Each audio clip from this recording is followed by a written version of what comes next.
Mulai tema di tuata, mulai tema di ta salutna amang inang. Salut tupak Natalioni tuata nama masuk. Mulai ate.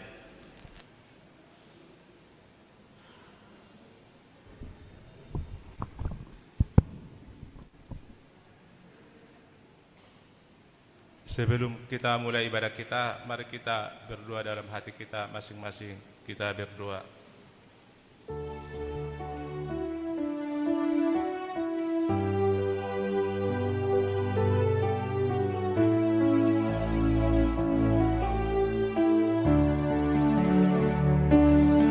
Amin. Mari kita angkat pujian, kita bernyanyi dari buku nyanyian 391 ayat 1 sampai ke 3.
Dalam nama Allah Bapa dan nama anaknya Tuhan Yesus Kristus dan nama Roh Kudus yang menciptakan langit dan bumi. Amin. Sebab aku yakin bahwa baik maut maupun hidup, baik malaikat-malaikat maupun pemerintah-pemerintah, baik yang ada sekarang maupun yang akan datang, tidak akan dapat memisahkan kita dari kasih Allah yang ada dalam Kristus Yesus Tuhan kita. Haleluya.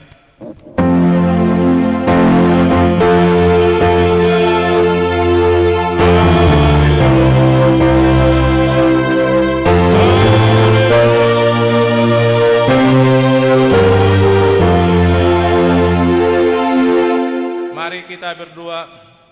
Ya Tuhan Allah yang Maha Kuasa, Bapa kami yang di surga, kami mengucapkan terima kasih kepadamu karena Engkau telah mengutus anak-Mu yang tunggal itu, membebaskan kami dari kuasa iblis. Kami memohon kepadamu, peliharalah kami di dalam firman-Mu, agar kami kuat pada waktu kesesakan dan penderitaan. Ampunilah segala dosa dan pelanggaran kami terhadap firman-Mu yang kudus. Bukalah hati kami dengan Roh-Mu yang kudus, dan terimalah kami masuk ke dalam hidup yang kekal, supaya di sana kami memuji-muji nama-Mu sampai selama-lamanya, di dalam Tuhan Yesus Kristus Tuhan kami. Amin.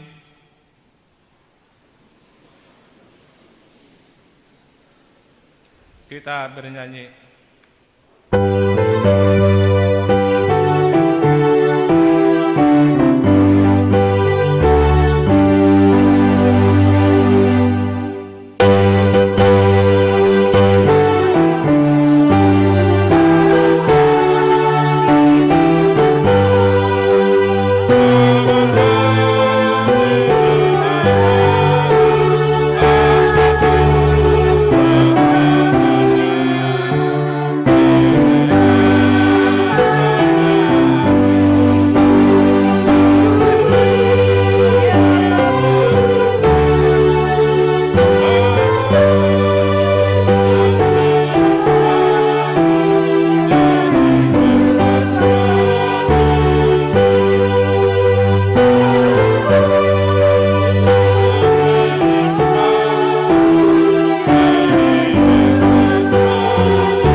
satu dan artinya demikian bunyinya.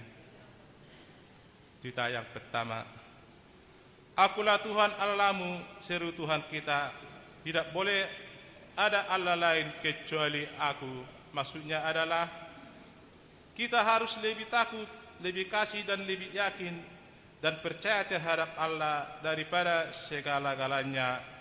Demikian hukum Tuhan, marilah kita memohon kekuatan untuk melakukan yang sesuai dengan hukumnya. Ya Tuhan Allah, kuatkanlah kami melakukan yang sesuai dengan hukum-Mu. Amin. Kita bernyanyi.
Marilah kita merendahkan diri, mengaku dosa kita, kita berdoa. Ya Tuhan Allah yang Maha Kuasa dan Maha Benar, Pengasih dan Penyayang, bermurah hatilah Engkau ya Tuhan terhadap kami. Kiranya Tuhan berkenan mengampuni segala dosa dan kejahatan kami. Tiada yang lain yang dapat menjadi pelindung dan penyelamat bagi kami selain dari kasih sayang dan pembenaran-Mu yang tunggal. Karena itu, karuniakanlah kami ketenangan dan penghiburan di dalam pengorbanan anak-Mu, Tuhan Yesus Kristus, Juru Selamat kami. Amin. Janji Tuhan tentang pengampunan dosa kita. Demikianlah firman Tuhan, janganlah takut, sebab aku telah menebus engkau. Aku telah memanggil engkau dengan namamu. Engkau ini kepunyaanku, kemuliaan bagi Allah di tempat yang maha tinggi. Amin. Kita bernyanyi.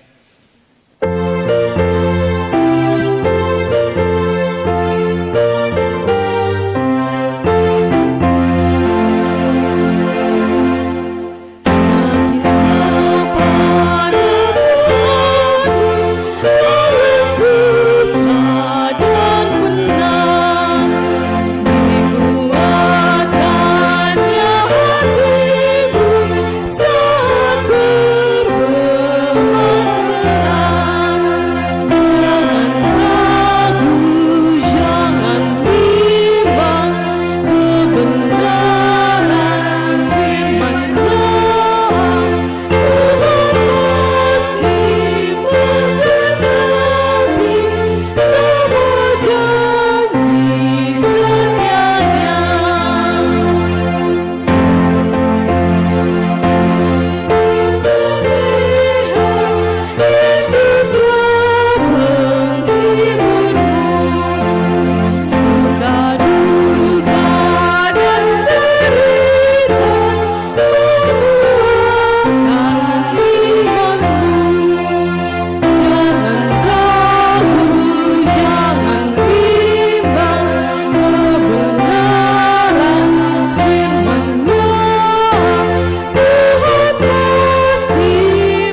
Firman Tuhan yang ditetapkan minggu ini diambil dari 2 Raja-Raja pasal yang 5 ayat 1 sampai ke 14. Mari kita baca secara responsoria dari kami pasal 1. Naaman disembuhkan. Naaman panglima Raja Aram adalah seorang terpandang di hadapan tuannya dan sangat disayangi. Sebab oleh dia Tuhan telah memberikan kemenangan kepada orang Aram. Tetapi orang itu seorang pahlawan tentara sakit kusta.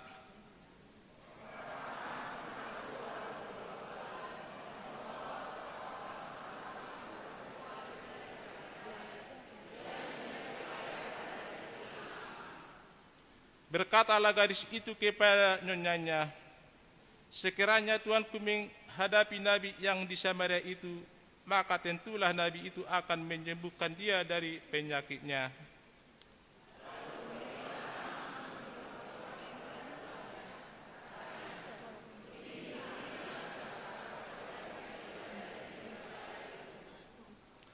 Maka jawab Raja Aram, baik, pergilah dan aku akan mengirim surat kepada Raja Israel.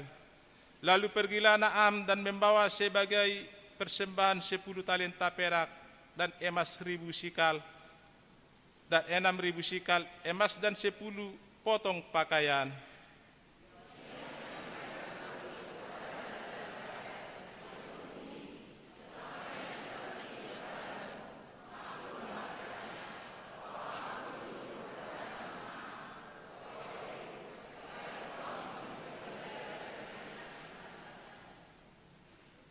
Segera sesudah Raja Israel membaca surat itu, dikoyakannya pakaiannya serta berkata, Allahkah aku ini yang dapat mematikan dan menghidupkan, sehingga orang ini mengirim pesan kepadaku supaya aku sembuhkan seorang dari penyakit kustanya. Tetapi sesungguhnya perhatikanlah dan lihatlah, ia mencari gara-gara terhadap aku.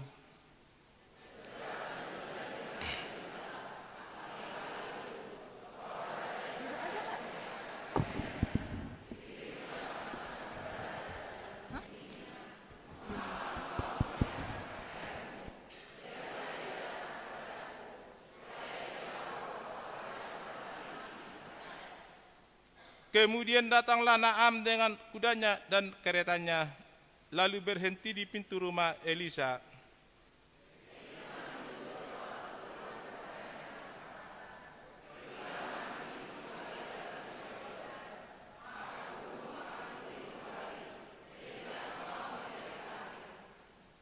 Tetapi pergilah Naam dengan gusar sambil berkata, aku sangka bahwa setidak-tidaknya ia datang keluar dan berdiri memanggil nama Tuhan Allahnya. Ia tidak menggerak-gerakkan tangannya di atas tempat penyakit itu, dan dengan demikian sembuhlah penyakit kustaku.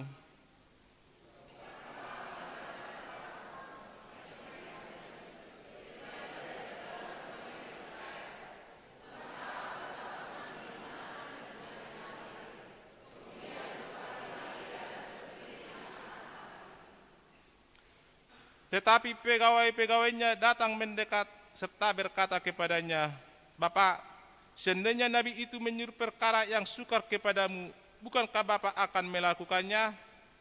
Apalagi sekarang ia hanya berkata kepadamu, mandilah dan engkau akan menjadi tahir. Kita sama-sama di ayat 14. Maka turunlah dan membenamkan dirinya 7 kali dalam sungai Yordan, sesuai dengan perkataan abdi Allah itu. Lalu pulihlah tubuhnya kembali seperti tubuh seorang anak, dan ia menjadi tahir. Demikianlah pembacaan firman Tuhan. Berbahagialah orang yang mendengar firman Allah serta memeliharanya dalam hidupnya. Amin. Kita bernyanyi.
kita bersama-sama mengaku iman kepercayaan kita.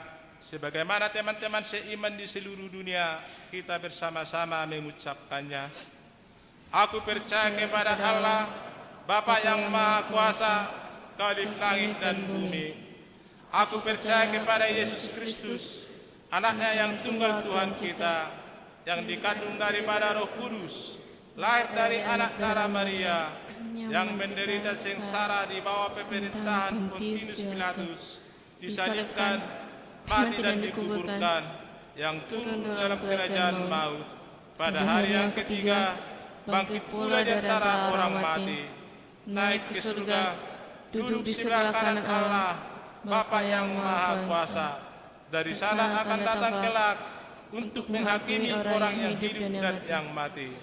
Aku percaya kepada Roh Kudus dan adanya suatu gereja yang kudus, persekutuan orang kudus, pengampunan dosa, kebangkitan daging, dan hidup yang kekal. Amin. Mari kita dengar lagu pujian dari Ina Esther.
Mari kita dengar lagu pujian dari Ama Salom.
Mari kita dengar warta jemaat kita minggu ini.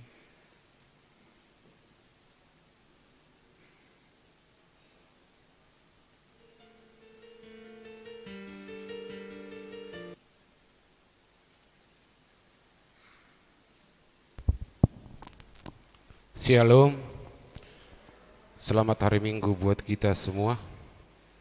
Mari kita ikuti sejenak warta jemaat gereja kita pada Minggu 9 Oktober 2022. Nama minggu kita hari ini Minggu ke-17 setelah Trinitatis. Topik Minggu, iman yang menyelamatkan. Yang kedua, kelompok kor di Minggu tanggal 16 Oktober 2022 jam 7.30 Ina Kamis, Ama Huria, Ina Deborah. Pukul 10, Ina Esther, Ama Jericho, Ama Shalom. Pukul 15, Ina Hanna, Ina Deborah, NHKBP. Yang ketiga, kebaktian sektor. Hari Selasa tanggal 11 Oktober, sektor Nazaret keluarga Amsari Sitompul. Di Judea keluarga Ersialoho Boru Manurung. Di sektor Roma keluarga Asi Majorang Boru Sagala, Efesus, Korintus, Op. Di sektor Kanaan keluarga Nonya Simajutak Boru Panjaitan. Di hari Rabu di sektor Sion keluarga Nonya Manulang Boru Banjarnahor. Di sektor Betania keluarga Esya Nipar Boru Simajutak, Filipi keluarga P Silalahi Boru Marpaung, Galatia keluarga N Nonya Gulto Boru Tapu Bolon, Kolose keluarga J Simarmata Boru Siregar, Bethlehem keluarga M Manulang Boru Purba.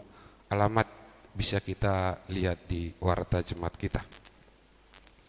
Kegiatan Pesta Gotilon dan Tahun Kesehatan dari sektor dan kategorial. Kegiatan Pesta Gotilon dan Tahun Kesehatan di Minggu tanggal 16 Oktober 2022 yaitu kategorial Ina Kamis di kebaktian 7.30 dan remaja di kebaktian pukul 10. Yang kelima, mengumpulkan persembahan untuk bencana gempa di Tapanuli Utara. Di minggu hari ini kita mengumpulkan persembahan untuk membantu korban bencana gempa bumi di Taput. Di persembahan yang kedua, mari kita sampaikan dengan penuh sukacita. Nomor 6, mengumpulkan persembahan. Di hari Minggu tanggal 16 Oktober kita mengumpulkan persembahan amplop untuk diakonia sosial. Yang ketujuh, di minggu hari ini diadakan pembaptisan kudus untuk 3 orang anak, 2 laki-laki, 1 perempuan, dilaksanakan di ibadah pukul 10 WIB setelah persembahan kedua. Yang kedelapan, ruas parguru. Mulai minggu hari ini sudah jadi ruas parguru di gereja kita, yaitu keluarga Barita Sinarto Nainggolan Boru Simamora dengan 2 anaknya pindah dari gereja HKI Tamamini, alamat Perumpe Sona Laguna 2 Blok M6 nomor 6 Cilangkap Tapos, Depok, masuk sektor Bethlehem. Yang ke-9, warta pemberkatan nikah. Warta pertama, hendak menerima pemberkatan nikah Seputrado Tarihoran, anak dari Bapak Situa Esron Tarihoran almarhum, Ibu Kartini Simajutak almarhum, alamat Komplek Departemen Koperasi Gas Alam Blok C nomor 185 Cimanggis, Depok. Jemaat HKBP Cimanggis Resort Cimanggis sektor Korintus dengan tunangannya Claudia Natasha Simajutak, putri dari Bapak Johnson Simajutak, Ibu Siti Bintang, alamat Jalan Pekapura nomor 30 RT 01 RW 06 Sukatani Tapus, Depok. Jemaat HKBP Cimanggis Resort Cimanggis sektor Kanaan. Pemberkatan nikah di HKBP Cimanggis Resort Cimanggis pada hari Sabtu tanggal 29 Oktober 2022 masuk pukul 9 WIB. Yang kedua, hendak menerima pemberkatan nikah Sahat Parlindungan Tapu Bolon, anak dari Bapak Takas Tapul Bolon almarhum, Ibu Rusmei Nabitupulu, alamat Jalan Kemang RT 3 RW 010 nomor 21 Tapos, Depok. Jemaat HKBP Cimanggis, Resort Cimanggis, Sektor Efesus, dengan tunangannya Pipi Hot Miani Sidauruk, putri dari Bapak Maridin Sidauruk, Ibu Minar Boru Dabuke, alamat Jalan Kelapa Hibrida Utara 7 Blok GCS nomor 30 Sektor 6 Gading Serpong, Kecamatan Kelapa 2, Kabupaten Tangerang, Banten. Jemaat HKBP Tanah Jawa, Resort Tanah Jawa, pemberkatan nikah di HKBP Cimanggis, Resort Cimanggis pada hari Sabtu tanggal 22 Oktober 2022 masuk pukul 9.30. Yang ke-10 ibadah pesta puncak tahun kesehatan dan syukuran ulang tahun ke-10 Distrik 20 Lalu Debeskap. Di hari Minggu tanggal 16 Oktober 2022 diadakan ibadah puncak pesta tahun kesehatan dan syukuran ulang tahun ke-10 HKBP Distrik 20 Lalu Debeskap bertempat di Ronatama Graha Convention Hall mulai pukul 9 WIB. Utusan dari gereja kita yang mengikuti kegiatan tersebut yaitu dari kategorial ibu. Nomor 11, dihimbau untuk sektor Betani dan sektor Sion agar melakukan pembentukan panitia Natal HKBP Cimanggis tahun 2022. Yang ke-12, persembahan bulanan dan iuran diakoni sosial. Gereja kita mengucapkan terima kasih banyak untuk jemaat kita yang sudah melunasi persembahan bulanan dan iuran diakoni sosial sampai bulan Oktober 2022. Dan untuk jemaat kita yang ingin membayar persembahan bulanan dan iuran diakoni sosial bisa melalui transfer atau bisa disampaikan ke Parhalado sektor masing-masing. Yang ke-13, membaca surat pastoral St. Ephorus AKBP setelah pembacaan warta. Yang ke-14, jumlah jemaat yang mengikuti ibadah tanggal 2 Oktober 2022 613 orang. Yang ke-15, jemaat yang berulang tahun kelahiran 40 orang, ulang tahun pernikahan 7 kepala keluarga. Pendeta dan majelis HKBP Cimanggis menyampaikan selamat ulang tahun kelahiran dan pernikahan periode tanggal 3 sampai dengan tanggal 9 Oktober 2022. Firman Tuhan yang telah menyempurnakan sukacita mereka tertulis di Mazmur 37 ayat 4. Dan bergembiralah karena Tuhan, maka Ia akan memberikan kepadamu apa yang diinginkan hatimu. Persembahan bulanan dan tahunan. Jemaat yang memberikan persembahan bulanan dan tahunan di minggu ini 9 kepala keluarga sebanyak Rp2.950.000. Persembahan iuran diakoni sosial. Jemaat yang memberikan persembahan iuran diakoni sosial minggu ini 13 keluarga sebanyak Rp2.600.000. Keuangan gereja Huria 18.237.000, pembangunan 4.938.000, pusat 1.068.000, amplop resort 5.838.000, jumlah Rp30.081.000.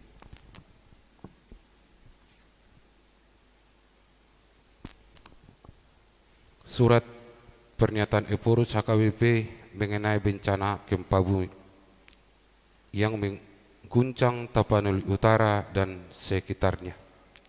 Kami Ephorus dan segenap pimpinan beserta seluruh pelayan HKBP dengan ini menyatakan turut berduka dan prihatin atas keadaan yang menimpa Kabupaten Tapanuli Utara dan sekitarnya.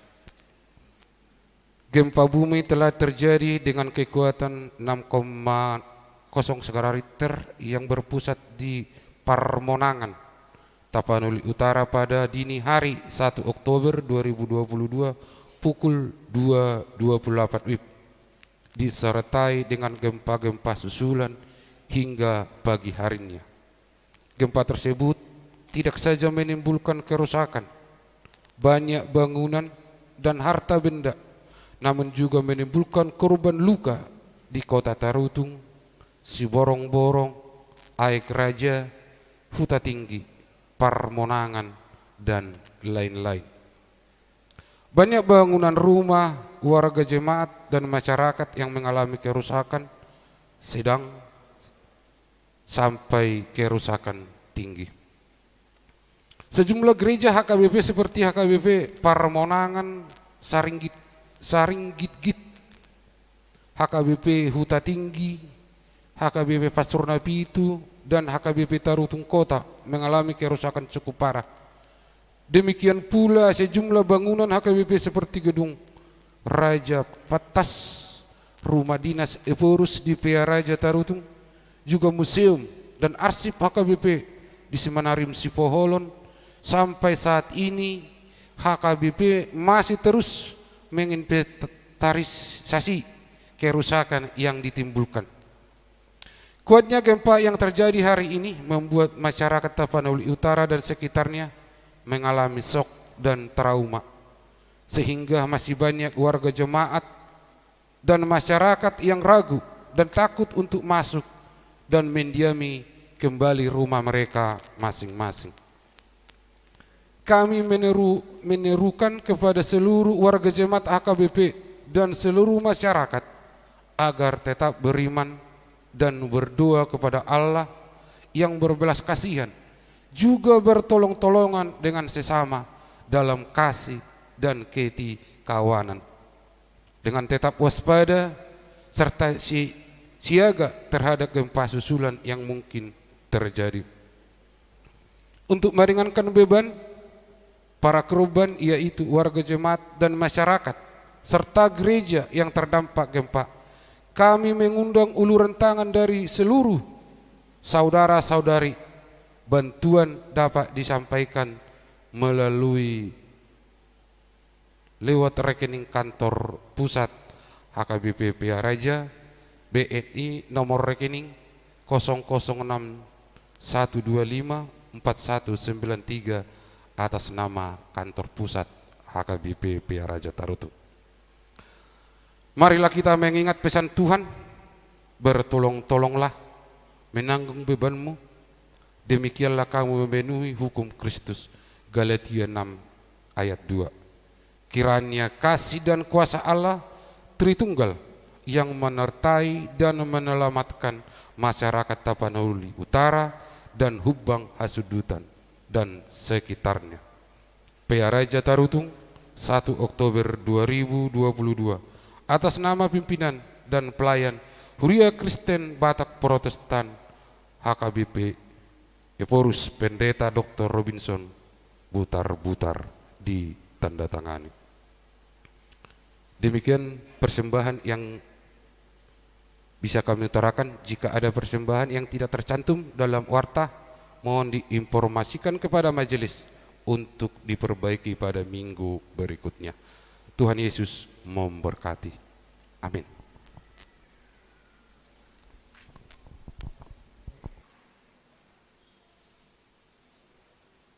Mari kita bernyanyi dan kita mengumpulkan persembahan 1A ke Huria, 1B ke pembangunan. Kita bernyanyi. Oh ya, maaf. Mari kita dengarkan lagu pujian damai dari Ama Huria.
Mari kita bernyanyi, kita mengumpulkan persembahan kita 1A dan 1B.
damai sejahtera Allah yang melampaui segala akal, itulah kiranya yang memelihara hati dan pikiranmu di dalam Kristus Yesus Tuhan kita.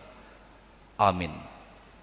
Jemaat yang dikasihi oleh Tuhan Yesus Kristus, Tuhan berfirman bagi kita pada minggu ini lewat firman-Nya yang tertulis dalam Injil Lukas pasal 17 ayat 11 sampai dengan ayat 19. Beginilah firman Tuhan. Dalam perjalanannya ke Yerusalem, Yesus menyusur perbatasan Samaria dan Galilea. Ketika ia memasuki suatu desa, datanglah 10 orang kusta menemui dia. Mereka tinggal berdiri agak jauh dan berteriak, "Yesus, Guru, kasihanilah kami." Lalu ia memandang mereka dan berkata, "Pergilah, perlihatkanlah dirimu kepada imam-imam." Dan sementara mereka di tengah jalan, mereka menjadi tahir. Seorang dari mereka ketika melihat bahwa ia telah sembuh, kembali sambil memuliakan Allah dengan suara nyaring, lalu tersungkur di depan kaki Yesus dan mengucap syukur kepadanya. Orang itu adalah seorang Samaria. Lalu Yesus berkata, "Bukankah ke-10 orang tadi semuanya telah menjadi tahir? Di manakah yang 9 orang itu? Tidak adakah di antara mereka yang kembali untuk memuliakan Allah selain daripada orang asing ini?" Lalu ia berkata kepada orang itu, "Berdirilah dan pergilah, imanmu telah menyelamatkan engkau." Demikian pembacaan firman Tuhan. Jemaat yang dikasihi oleh Tuhan Yesus Kristus, hari Jumat tanggal 7 Oktober yang lalu, gereja kita memasuki usia 161 tahun. 1,5 abad sudah HKBP hadir sebagai gereja, sebagai persekutuan orang-orang yang percaya kepada Kristus, persekutuan orang-orang yang menyatakan diri beriman kepada Tuhan Yesus Kristus. Titik berangkatnya yang berawal dari pertemuan 4 orang pendeta di Sipirok, Tapanuli Selatan, tepatnya pada tanggal 7 Oktober 1861. 4 pendeta misionaris dari Belanda dan Jerman, pendeta Heine, pendeta Klammer, pendeta Betz, dan pendeta Van Asselt. Kemudian nama mereka disebut sebagai akronim dari HKBP. Mereka mengadakan pertemuan di Sipirok. Pada saat itu mengadakan rapat, menunjukkan semangat penginjilan untuk mewariskan iman kepada Kristus bagi orang-orang Batak yang ada di daerah Tapanuli, khususnya Tapanuli Utara dan Tapanuli Selatan pada saat itu.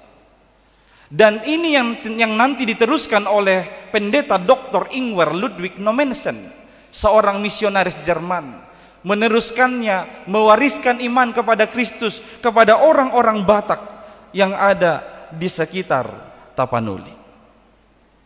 Mulai dari situ kita tahu, sampai hari ini, sampai saat ini, gereja HKBP terus berkembang maju, menjadi suatu gereja yang sangat besar dalam sisi kuantitas.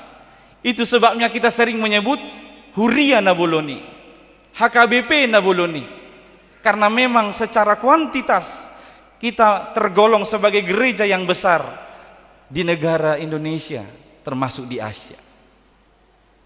Namun pertanyaannya, apakah dari segi kualitas iman itu turut mengimbangi perkembangan secara kuantitas? Apakah kualitas iman orang-orang percaya yang berada di naungan HKBP ini, kualitas imannya bertumbuh dan berkembang sebagaimana kuantitas sudah jelas-jelas nyata di hadapan kita perkembangannya? Jikalau dulu pendeta Ingwer Ludwig Nommensen sudah menunjukkan imannya kepada Kristus lewat pelayanannya di daerah Tapanuli, khususnya diawali di Selindung, Dan di tengah-tengah orang-orang Batak yang acap kali mengancam nyawa Nommensen. Dan pada saat itu dia dapat membuktikan bahwa imannya kepada Kristus telah menyelamatkannya. Pernah suatu kali orang-orang Batak di daerah Selindung mau mengadakan pesta tahunan. Tapi untuk saat itu mereka memiliki rencana. Kalau selama ini yang kita sembelih sebagai tumbal adalah kerbau, sekali ini yang kita tumbalkan itu si botar mata, Nommensen. Orang-orang Batak berencana mau mempersembahkan Nommensen kepada Opo Mulai Jarina Bolon. Yang ianya Nommensen malah datang ke pesta itu tanpa sedikit ragu dan takut. Karena dia percaya firman Tuhan dalam Mazmur, Tuhan akan menjaga dia. Dia datang ke pesta itu. Singkat cerita, ketika dia datang ke pesta itu, dia ditangkap, kemudian diikat di tengah. Sekarang pedang prajurit sudah siap mau memenggal kepala Nommensen. Ketika prajurit itu mau mengangkat pedangnya, pada saat itu terjadi gempa yang dahsyat di daerah Selindung.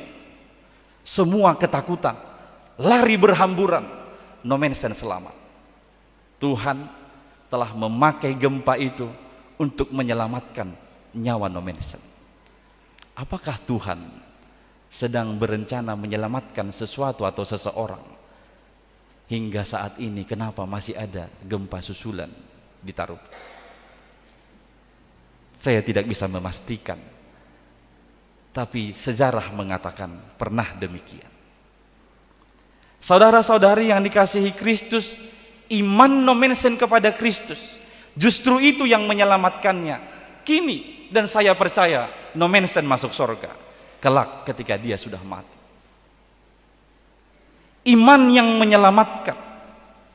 Kalau Nommensen dulu sudah menunjukkan iman yang demikian, bagaimana kita jemaat di masa sekarang ini? Apakah kita sudah bisa menunjukkan dan memiliki iman yang demikian? Iman yang menyelamatkan. Iman itu artinya aktivitas mempercayai. Berarti ini menggunakan kognisi. Kita tahu sesuatu, akhirnya kita percaya. Tapi iman juga merupakan aktivitas mempercayakan diri. Berarti itu adalah suatu sikap menyerahkan diri seutuhnya. Maka bukan hanya mempercayai, tapi harus sampai dengan mempercayakan diri. Itulah iman. Lalu bagaimanakah iman yang menyelamatkan? Melalui peristiwa 10 orang kusta yang disembuhkan oleh Tuhan Yesus ini, mari kita pahami dan sekaligus menilai diri sendiri. Sudah di tahap mana keberimanan kita selama ini? Saya mau menunjukkan paling tidak ada 3 tahap, atau kita sebutlah 3 indikator iman yang menyelamatkan. Mari menilai sendiri, kita sudah berada di indikator nomor berapa? Seharusnya ketiga-tiganya ada pada kita. Itu baru disebut sebagai iman yang menyelamatkan. Indikator yang pertama atau tahap yang pertama adalah berseru atau berteriak kepada Tuhan Yesus. Disebutkan pada saat itu Yesus dalam sebuah perjalanan menuju Yerusalem. Dan dia sekarang berada di perbatasan antara Samaria dan Galilea. Biasanya orang-orang Yahudi lebih baik memilih berkeliling jauh ke Yerusalem daripada melewati perbatasan ini. Itu disebabkan karena ada pemahaman pada mereka pada saat itu, orang Samaria itu adalah orang-orang najis. Orang-orang yang tidak boleh bersentuhan dengan orang-orang Yahudi. Orang Yahudi adalah orang-orang kudus. Maka lewat dari tanah mereka pun harus dihindar. Maka sekali lagi biasanya orang Yahudi lebih memilih berjalan berputar sejauh ke Yerusalem daripada dari perbatasan antara Samaria dan Galilea itu. Tapi Yesus memilih jalan itu. Yesus memilih menyusuri perbatasan Samaria dan Galilea mau ke Yerusalem. Disebutkan di sanalah ada muncul 10 orang kusta. Kita tahu penyakit kusta itu penyakit yang pada zaman itu suatu penyakit yang dikutuk, yang paling ditakuti. Pada zaman itu penyakit kusta sangat sulit disembuhkan. Maka kalau ada seorang yang penyakit kusta, dia akan dikucilkan dari tengah-tengah masyarakat. Dia akan diasingkan dari tengah-tengah perkumpulan keluarga dan masyarakat, apalagi dari bait suci. Maka biasanya mereka akan tinggal di daerah atau di ladang-ladang. Dan pada saat itu mereka biasanya akan disuruh memakai pakaian yang koyak-koyak, compang-camping. Kemudian mereka akan selalu berseru, najis, najis, kalau ada orang lain, supaya orang lain itu tahu menghindar. Yang jelas mereka adalah orang-orang yang dikucilkan, dihindarkan, termarginalkan pada zaman itu. Nah, Yesus datang, 10 orang itu berteriak, katanya mereka berdiri jauh dari Yesus. Itu karena alasan yang tadi, tidak boleh dekat-dekat dengan masyarakat sipil lainnya. Mereka harus menjauh dari masyarakat. Mereka berdiri agak jauh, melihat Yesus lewat, langsung berseru. Mereka berkata, Yesus Guru. Dari mana mereka mengenal Yesus? Kemungkinan besar mereka mendengar banyak tentang Yesus. Maka itu yang menyebabkan mereka menyebut Yesus Guru, kasihanilah kami. Yang mereka sebut adalah kasihanilah kami. Mereka tidak minta sembuhkanlah kami. Tapi ketika mereka mengatakan kasihanilah kami, ada makna yang mendalam. Yang mereka hanya menunggu belas kasihan. Entah itu roti atau makanan, entah itu kesembuhan, entah itu pengakuan. Pokoknya mereka hanya berkata, kasihanilah kami. Mereka juga pada saat itu apatis meminta sembuhkanlah kami. Karena mereka tahu penyakit itu susah sekali untuk disembuhkan. Ketika orang-orang 10 orang kusta mengatakan, berteriak dan berseru kepada Yesus untuk mengasihani, respon Yesus yang sangat menarik untuk kita perhatikan. Disebutkan Yesus memandang mereka. Ini adalah kabar gembira Bapak Ibu. Ketika dunia ini mengasingkan kita, ketika dunia ini memarginalkan kita, ketika dunia ini mengucilkan kita, ada yang mau memandangmu senantiasa bagaimanapun keadaan.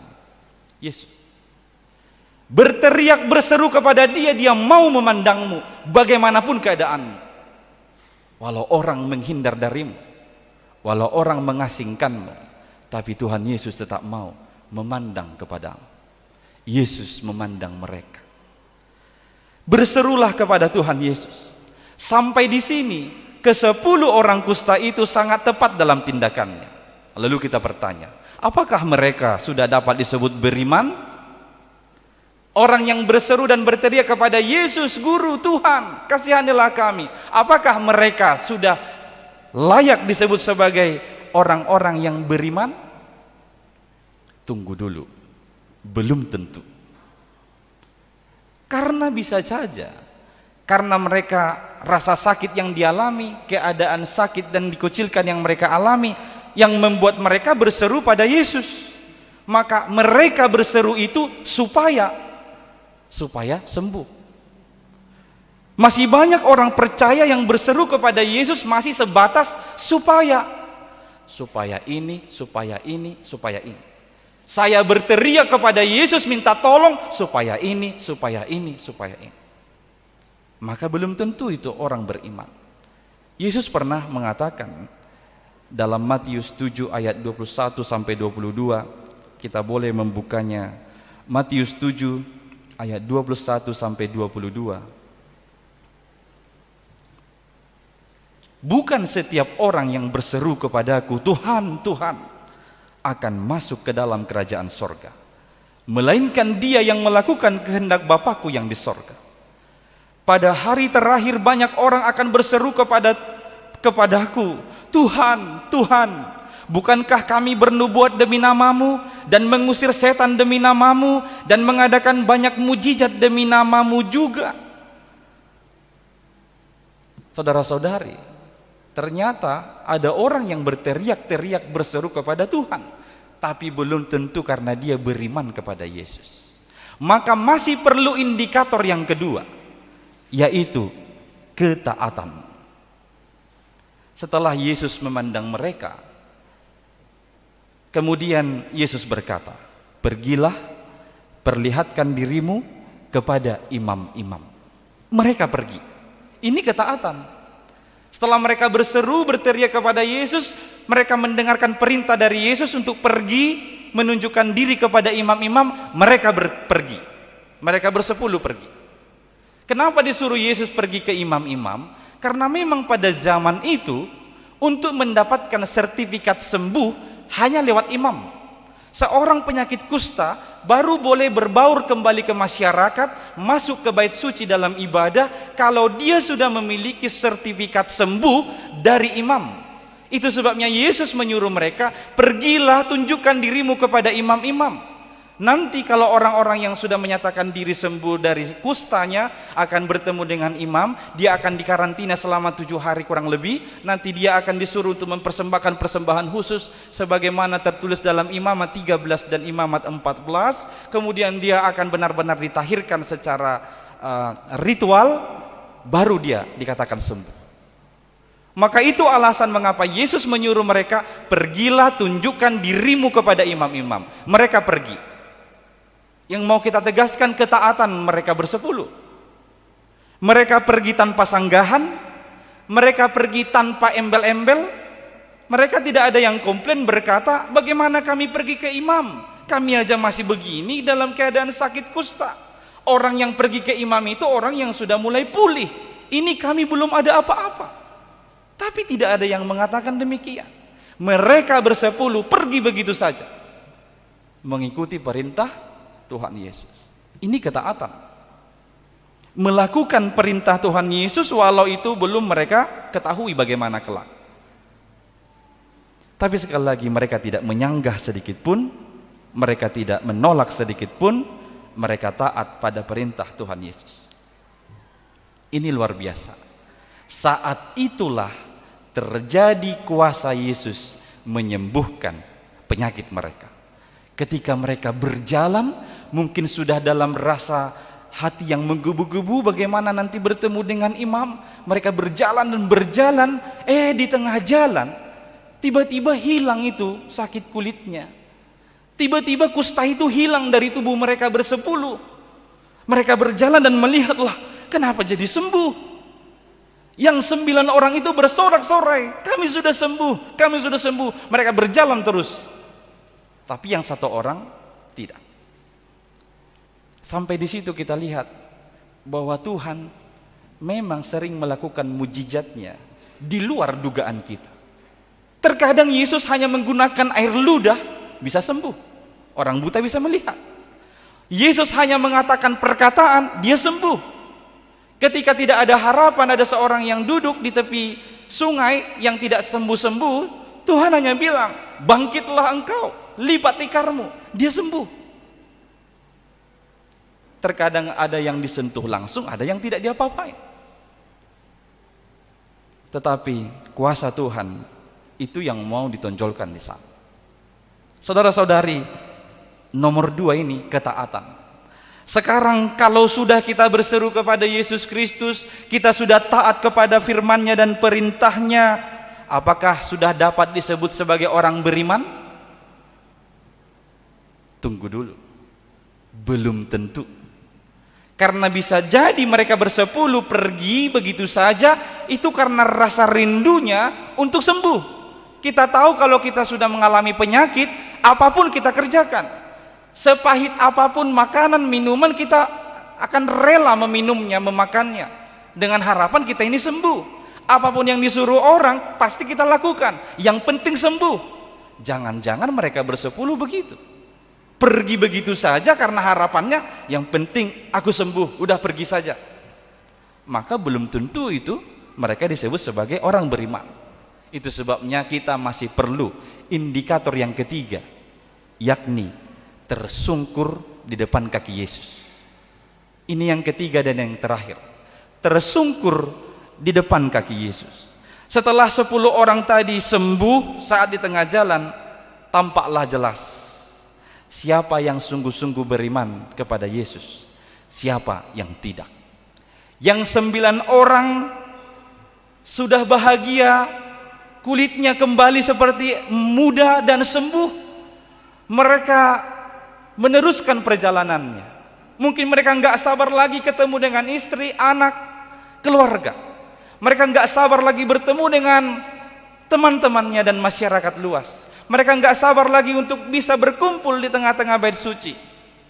Mereka nggak sabar mau buat pesta pora atas kesembuhan yang telah mereka alami. Mereka lupa kepada siapa yang memberikan kesembuhan bagi mereka. Bapak Ibu, bukankah masih banyak orang percaya di posisi itu? Dia berteriak meminta berkat dari Tuhan. Tuhan berikan berkatnya. Setelah dia terima, dia lupa kepada sumber berkat itu. 9 orang itu begitu. Mereka berteriak meminta kesembuhan, meminta belas kasihan. Tuhan beri belas kasihan. Tapi setelah mereka terima, mereka melupakan Tuhan Yesus Kristus. Ada orang yang berdoa menangis, terus menangis, memohon kepada Tuhan supaya Tuhan memberikan dia pekerjaan. Tuhan beri dia pekerjaan. Setelah dia punya pekerjaan, pekerjaannya ini menjadi alasan untuk tidak datang kepada Tuhan. Sibuk kerja, gak sempat karena pekerjaan. Ingat, dulu dia menangis meminta kepada Tuhan, Tuhan kasihani aku, berikan pekerjaan. Tuhan beri. Setelah diberikan, justru pekerjaannya itu yang menjauhkan dia dari Tuhan. Ada orang yang berteriak minta tolong kepada Tuhan, Tuhan. Dia rajin ke gereja berdoa dan memohon, berikan aku jodoh. Tuhan kasih kekasih. Setelah dia punya kekasih, dia malas ke gereja. Meminta berkat, berkat diberi, kemudian melupakan sumber berkat. Disebutkan Yesus menghardik yang 9 orang itu. Bukankah Yesus berkata tadi di ayat 17, bukankah ke-10 orang tadi semuanya telah menjadi tahir? Di manakah yang 9 orang itu? Yesus menghardik ke-9 orang tadi. Jadi memang Yesus menyediakan keselamatan kepada semua, kesembuhan kepada semua, tapi dia juga memperhatikan kita. Apakah kita ini benar-benar mau mengingat dia atau tidak? Tuhan tidak mau dikelabui dengan berdalih. Ada orang atau penafsir mengatakan, ya yang 9 orang itu kan mengikuti perintah Yesus juga. Mungkin mereka menemui imam. Betul, tapi mereka lupa siapa yang berikan kesembuhan itu kepada mereka. Yesus menghardik mereka. Tetapi yang 1 orang, udah 1 orang, dia orang asing pula, orang Samaria. Orang yang dianggap najis pada saat itu, orang yang tidak dianggap pada saat itu, dia yang disebutkan dia kembali kepada Yesus, tersungkur di depan kaki Yesus dan mengucap syukur kepada Tuhan Yesus. Dia kembali memuliakan Yesus, tersungkur di depan kaki Yesus dan mengucap syukur kepada Yesus. Inilah yang disebut iman. Orang-orang yang beriman, itulah yang ditunjukkan oleh si 1 orang yang tadi. Dan inilah iman yang menyelamatkan. Yesus berkata di ayat terakhir, ayat 19, lalu ia, maksudnya Yesus, berkata kepada orang itu, berdirilah dan pergilah, imanmu telah menyelamatkan engkau. Iman yang 1 orang itu, itulah yang disebut sebagai iman yang menyelamatkan. Milikilah iman yang menyelamatkan, yang mengarahkan hidupmu datang kepada Yesus dan bersungkur di depan kakinya, menundukkan diri di hadapan Tuhan. Bukan iman yang hanya mengarahkanmu untuk memperoleh kesembuhan. Jikalau tujuanmu berseru kepada Yesus hanya supaya engkau sembuh, dukun pun bisa menyembuhkanmu. Jikalau engkau tujuanmu taat kepada firman Tuhan supaya engkau kaya, menipu, korupsi bisa membuatmu cepat kaya. Apalah gunanya bagimu sembuh dan kaya kalau pada akhirnya jiwamu mati dan engkau masuk neraka? Milikilah iman yang menyelamatkan, yakni berseru kepada Yesus, taat kepada firman-Nya, dan tersungkur sujud di depan kaki. Engkau benar-benar sujud di depan kaki Yesus. Selebihnya biarkan urusan Yesus Kristus. Amin. Kita berdoa. Ya Tuhan Allah kami, bimbinglah kami kepada iman yang benar kepada anak-Mu Tuhan Yesus Kristus. Biarlah dalam kehidupan kami ini Kami menunjukkan sikap senantiasa berseru dan berteriak hanya kepada Tuhan Yesus, bukan kepada Allah yang lain. Dan biarlah dengan kerendahan hati kami senantiasa taat kepada firman-Mu. Dan dalam hal itulah kami sujud tersungkur di depan kaki-Mu. Kami membiarkan kehendak-Mu yang terjadi dalam kehidupan kami. Kehendak-Mu yang melampaui seluruh keinginan dan rencana-rencana kami. Kami percaya Engkau akan bekerja seterusnya dalam hidup kami. Ya Tuhan, biarlah iman yang demikian kami miliki, umat-Mu miliki saat ini, supaya kami senantiasa bertumbuh dalam hal yang benar di dalam Yesus Kristus. Oleh pertolongan Roh Kudus-Mu, mampukanlah kami semua yang mendengarkan firman-Mu ini, supaya iman kami dikuatkan dan diteguhkan di dalam Yesus Kristus. Ya Tuhan, berkati jemaat-Mu ini. Anugerahkan kepada mereka kekuatan, ketabahan dalam setiap hal yang mereka hadapi. Biarlah mereka menghadapinya, melaluinya dengan mengandalkan imannya kepada-Mu. Berkati pekerjaan jemaat, berkati aktivitasnya, berkati setiap keluarga. Biarlah damai sejahtera yang daripada-Mu yang melingkupi mereka. Apapun yang mereka rancang, Engkaulah kiranya yang turut bekerja dalam setiap rancangan umat-Mu ini. Berkati seluruh anak-anak jemaat-Mu, anugerahkan hikmat, ilmu pengetahuan, ketaatan, dan roh kesungguhan dalam memuji dan memuliakan Engkau. Ya Tuhan, kami berdoa bagi jemaat-Mu yang masih tetap bergumul karena sakit penyakit yang mereka derita di tubuhnya. Tolonglah ya Tuhan, tunjukkanlah kuasa-Mu. Kami tahu dan percaya, walau Engkau tidak hadir menyentuh mereka secara langsung, tapi kuasa-Mu dapat menyembuhkan mereka. Sembuhkanlah ya Tuhan seluruh umat-Mu yang sedang menderita sakit pada saat ini. Ya Tuhan, kami mengucap syukur atas anugerah berkat yang Engkau berikan kepada umat-Mu, kepada gereja-Mu HKBP. Minggu ini kami mensyukuri 161 tahun penyertaan-Mu atas gereja HKBP. Berkati seluruh pelayan yang ada di HKBP. Berkati seluruh jemaat. Biarlah iman kami semakin diteguhkan di dalam Engkau. Kami juga berdoa Tuhan, bagi umat-Mu, jemaat-Mu yang bergumul karena bencana alam di daerah Tapanuli Utara. Engkaulah kiranya yang menghibur mereka. Engkaulah yang meneguhkan hati mereka. Jangan biarkan mereka putus berharap. Biarlah kami juga Engkau pakai sebagai alat-alat-Mu untuk mengulurkan pertolongan bagi mereka lewat persembahan kami hari ini, lewat doa-doa kami hari ini. Ya Tuhan, Engkaulah yang menyembuhkan luka umat-Mu yang ada korban-korban pasca gempa tersebut. Engkau juga yang memberikan semangat bagi umat-Mu itu untuk membangun kembali segala kerusakan-kerusakan, baik di rumah, di gereja, fasilitas umum, atau apapun itu Tuhan. Biarlah dengan kekuatan yang daripada-Mu, mereka tetap bangkit untuk menjalani hari-hari mereka penuh iman hanya kepada-Mu. Ya Tuhan, biarlah kami semua memiliki iman yang menyelamatkan dalam kehidupan kami, hanya di dalam Kristus Yesus, Tuhan dan Juru Selamat kami. Amin.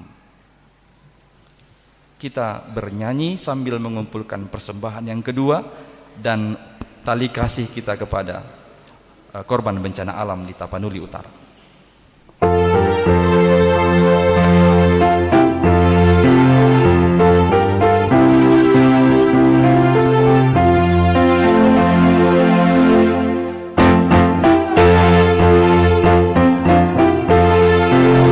Yesus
Marilah kita berdoa untuk menyerahkan persembahan kita kepada Tuhan.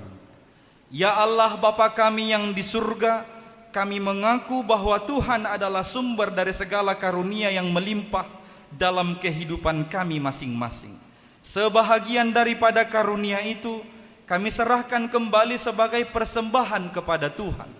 Terimalah dan berkatilah persembahan umat-Mu ini, agar dapat kami pergunakan untuk pekerjaan dan pelayanan kerajaan Tuhan di dunia ini. Bukalah hati kami untuk mengenal betapa banyak berkat dan karunia yang kami peroleh dari Tuhan, supaya kami senantiasa bersyukur kepadamu di dalam nama Yesus Kristus Tuhan kami. Amin.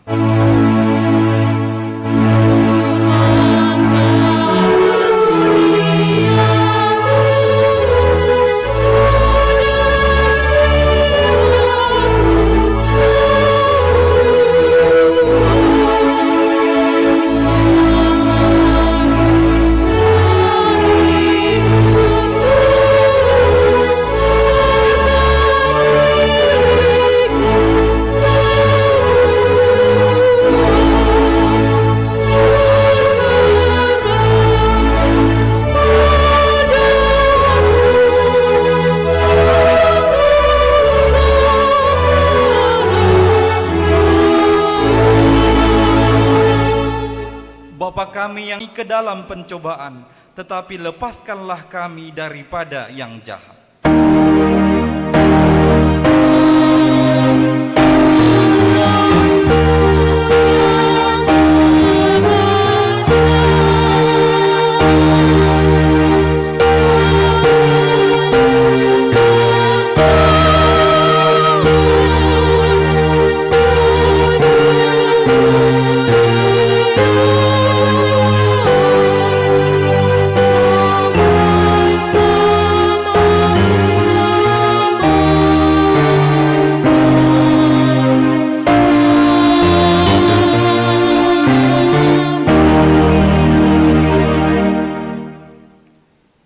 Tuhan memberkati engkau dan melindungi engkau. Tuhan menyinari engkau dengan wajah-Nya dan memberi engkau kasih karunia. Tuhan menghadapkan wajah-Nya kepadamu dan memberi engkau damai sejahtera.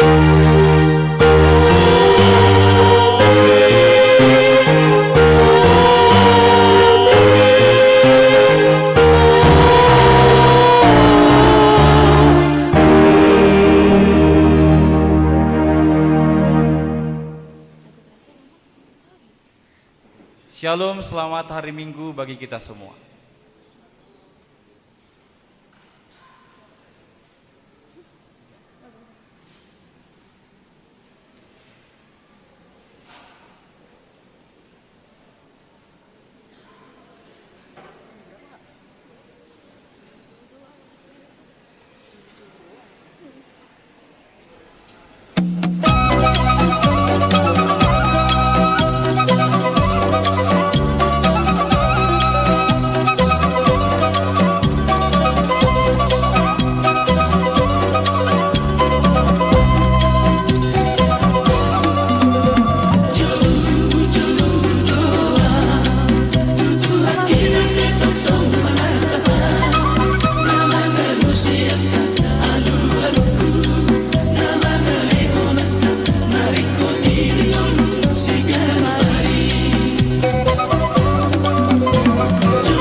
Sido